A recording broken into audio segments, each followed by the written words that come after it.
सोमवार को महाविकास आघाड़ी के उम्मीदवारों ने बॉम्बे हाईकोर्ट की नागपुर खंडपीठ में विधानसभा चुनाव 2024 की चुनाव प्रक्रिया सही तरीके से पूरी नहीं होने का आरोप लगाते हुए याचिका दायर की। ये याचिका एनसीपी शरद पवार गुट के नेता सलील देशमुख, दुनेश्वर पेठे और अकोला कांग्रेस के महेश गनगने ने दायर की। आपल्याला कल्पना आहे की 2024ची जी विधानसभेची निवडणूक झाली आहे, या विधानसभेच्या निवडणुकीमध्ये आज दीड महिना जवळपास होत आला आहे। या सगळ्या पूर्ण निवडणूक प्रक्रियेमध्ये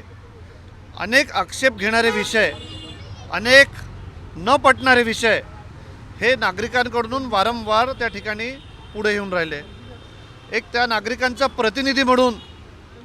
या ठिकाणी महाविकास आघाडीचा अधिकृत उमेदवार सलील अनिल देशमुख असेल, आमचे नागपूर पूर्वचे उमेदवार सन्मान्य दुनेश्वर पेठीजी असेल किंवा अकोला जिल्ह्यातील आमचे मित्र महाविकास आघाडी काँग्रेस पक्षाचे अधिकृत उमेदवार महाविकास आघाडीचे महेशजी गणगणे असतील आणि अनेक लोक या तक्रारींच्या विरुद्ध जी लोकांची मागणी आहे की कुठंतरी आमचं जे मतदान आहे हे मतदान चोरी नाही झालं पाहिजे, आम्हाला आमचं मतदान ज्याला दिलं त्याच्यापर्यंतच पोचलं पाहिजे आणि हा आपला लोकशाहीचा जो हक्क आहे हा हक्क आमचा त्या ठिकाणी अबाधित राहिला पाहिजे, याच्यासाठी ही याचिका महाविकास आघाडीचे आणि राष्ट्रवादी काँग्रेस पार्टी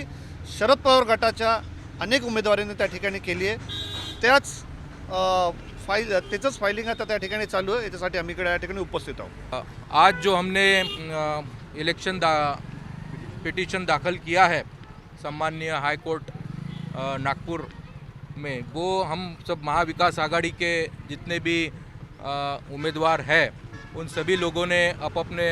लेवल पर आज यहाँ पर याचिका दाखल की है।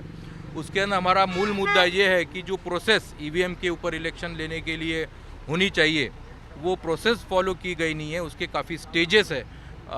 उसके अंदर पीपल्स रिप्रेजेंटेटिव एक्ट के जो सेक्शंस है 80A, 80B, 80C वो हमने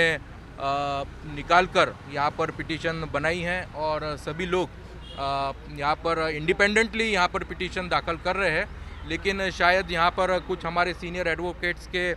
सलाह से वो सब क्लब होकर हमारे जो कॉमन डिमांड है उसके ऊपर हम लोग यहाँ पर न्याय मांगने वाले हैं।